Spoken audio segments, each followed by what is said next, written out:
Tikoy!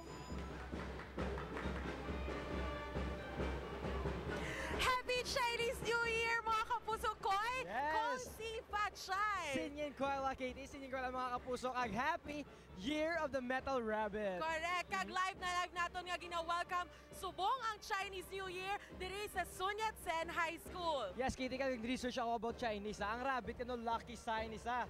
Kaya mga tao nga born of the Year of the Rabbit are reasonably friendly, kaga enjoy kita sa company of good friends. Aba, do Kag- ikaw na kuya. Yes, kag Oo. Katie, ari pagino, ang mga Year of the Rabbit kano, sila naton nga mga good teachers, good counselors, mga good communicators. Pero syempre, kinanlaman nila sa ilang own space. Ay, oo. Trugin man ako, di ba? Kung ikaw, kung super friendly ka, kailangan mo man mag-rest, di ba? Oo, kinanlang Aba, yun. perfect kay nag-research ang estudyante. Thank you so much. Oo, thank you man, kay share mo sa amon. Alright. Pero mga kapuso, tutuki ka mo kay magluwas sa mga talento nga igapakita sa mga taga Sun Yat-sen High School. May maka-istorya man kita para we will know more about the Year of the Rabbit. Ang sinadya diri sa Sun Yat-sen kag iban pa tutukan ta live na live. Yes! This time balik kita ng studio. Mari tsaka partner Mark, but